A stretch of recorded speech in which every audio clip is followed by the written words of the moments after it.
In a dramatic escalation of global trade tensions, Canada and China have both announced retaliatory tariffs in response to President Donald Trump's latest trade measures, which took effect on March 4, 2025. The new tariffs, which include a sweeping 25% levy on most imports from Canada and Mexico as well as an increased 20% tariff on Chinese goods, have sent ripples through international markets, raising fears of a protracted trade war. China's response was swift. The government unveiled plans to impose additional tariffs of 10% to 15% on a range of U.S. agricultural products including chicken, pork, soy, and beef. This response, announced by China's finance ministry, signals a clear intention to retaliate against what it sees as unjustified economic aggression. If the United States persists in waging a tariff war, the Chinese side will fight them to the bitter end, warned Foreign Ministry spokesman Lin Jian, highlighting the seriousness with which Beijing views these developments. Meanwhile, Canadian Prime Minister Justin Trudeau expressed his discontent, stating that Ottawa would impose immediate 25% tariffs on over $20 billion worth of U.S. imports, with an additional $86 billion slated for tariffs in the coming weeks. Our tariffs will remain in place until the U.S. trade action is withdrawn, Trudeau affirmed, indicating Canada's readiness to engage in a tit-for-tat strategy as tensions escalate. Trump defended the tariffs as necessary measures aimed at punishing Canada and Mexico for their alleged roles in fentanyl trafficking, a claim that has drawn skepticism. Trudeau pointed out that fentanyl seizures at the northern border have dropped to near zero, emphasizing the disconnect between the U.S. administration's narrative and the reality on the ground. The president argued if they're going to build car plants, they're much better off building here. Because we have the market where they sell the most, a sentiment directed particularly at automotive manufacturers.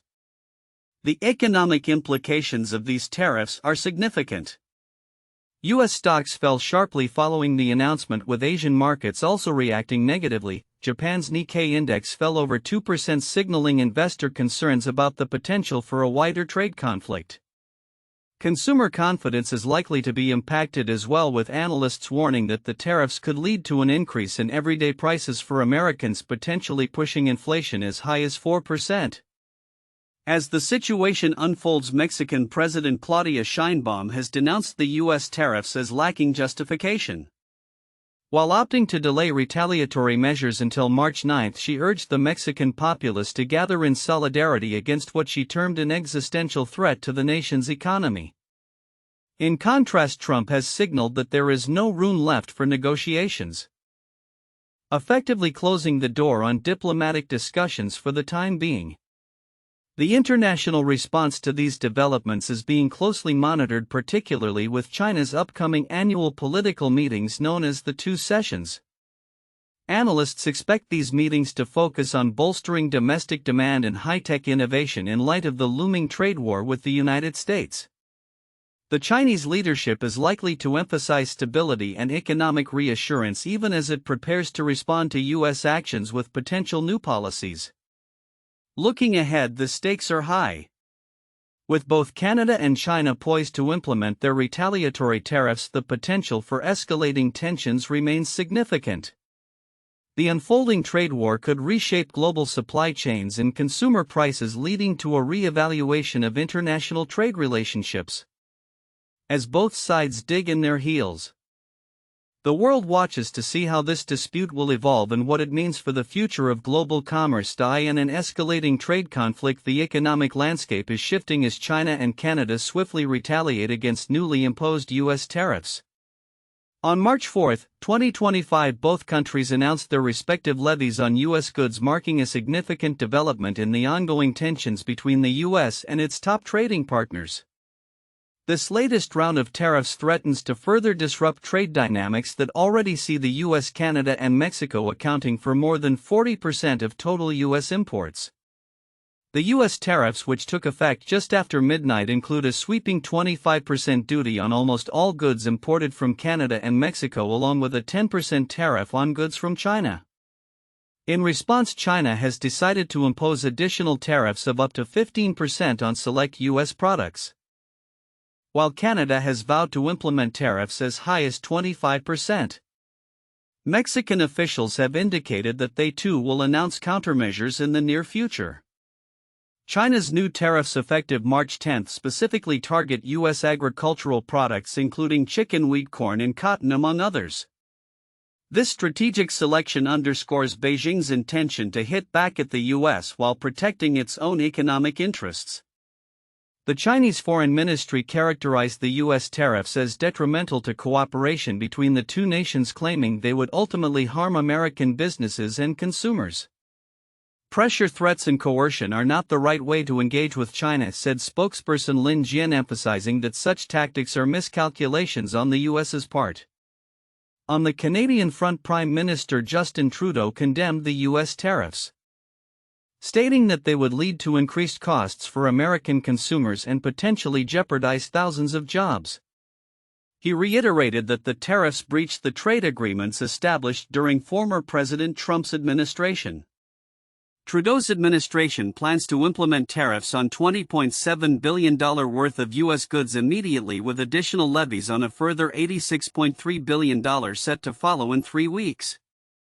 As tensions rise, the financial markets reflect the uncertainty permeating the trade environment. Following Trump's announcement of the tariffs, U.S. stocks experienced a sharp decline, with the Dow Jones Industrial Average plummeting by 650 points. In Asia, markets mirrored this anxiety, with Japan's stocks dropping nearly 2%. The broader implications of these tariffs extend beyond immediate economic concerns. Kayu, a professor at the London School of Economics, suggested that the tit-for-tat tariffs could lead to a fragmentation of global trade, reshaping alliances and potentially fostering new trading blocs aimed at navigating the complexities of an increasingly polarized economic landscape. In Europe, while the continent has not been directly targeted by recent U.S. tariffs, the ramifications are palpable. Executives at the Mobile World Congress in Barcelona discussed the potential for European companies to benefit from the rising trade tensions, viewing it as an opportunity for greater economic integration. Investors have also begun to favor European defense stocks, anticipating increased military spending amidst global uncertainties. As the situation unfolds, all eyes will be on the Trump administration's next moves, particularly as plans emerge to expand tariffs to cover a wider array of imports, including steel, aluminum, and automobiles. The ongoing trade war not only affects the U.S. and its immediate neighbors, but has the potential to reshape global economic relations for years to come.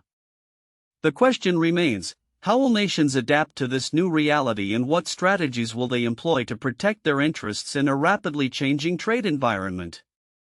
As the world watches closely, future developments will undoubtedly continue to influence the trajectory of international trade and economic cooperation. In an escalating tit-for-tat trade conflict, China has retaliated against the latest round of tariffs imposed by President Donald Trump, highlighting the intensifying strain on U.S.-China relations. Within moments of Trump's tariffs being enacted, the Chinese government swiftly announced its own set of broad tariffs on American imports, primarily targeting agricultural goods, and has effectively blacklisted 15 U.S. companies from purchasing products from China without special permission. The new tariffs levied by China's Ministry of Finance include a 15% tax on imports of American chicken, wheat, corn, and cotton, alongside a 10% tax on various other food products such as soybeans and dairy. This strategic targeting underscores China's significant role as a key market for American farmers, with the potential to dramatically affect prices and demand in the agricultural sector. Lu Qingjian, a spokesman for China's National People's Congress, expressed strong condemnation of the U.S. action, stating, "By imposing unilateral tariffs, the U.S. has violated WTO rules and disrupted the security and stability of global industrial and supply chains." This sentiment is echoed by Lin Jian, a spokesperson for the Ministry of Foreign Affairs, who cautioned that the U.S. tariffs could severely undermine counter-narcotics cooperation between the two nations, particularly in the context of opioid trafficking. President Trump has consistently defended his tariff policies as necessary measures to protect American interests and curb the influx of illegal drugs. Since taking office, his administration has placed nearly all goods imported from China under an additional 20% tariff, a significant escalation from the initial 10% tariffs introduced in February.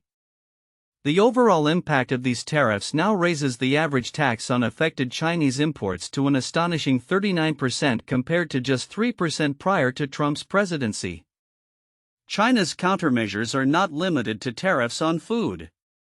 The Chinese government has also restricted exports of critical minerals essential for the production of semiconductors and other technology products to the U.S., a tactic that could have serious implications for the U.S. tech industry.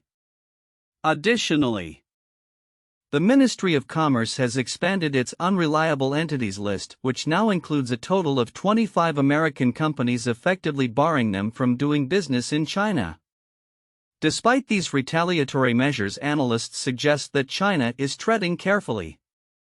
The risk of further alienating foreign investment, especially amid a domestic economic slowdown, weighs heavily on Beijing's decision-making.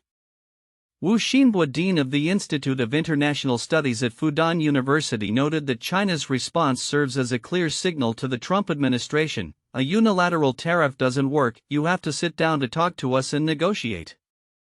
In the larger geopolitical landscape, this trade conflict is occurring alongside China's rapid military expansion, including the introduction of advanced military technology such as the WZ-9 jet-powered drone.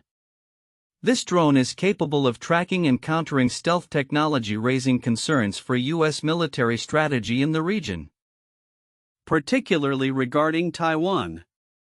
The implications of these developments extend beyond trade, affecting global security dynamics.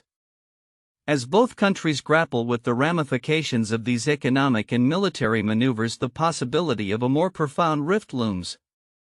While Trump's administration has accelerated tariff impositions at a pace not seen in previous years, the long-term impacts on both U.S. businesses and the global economy remain uncertain.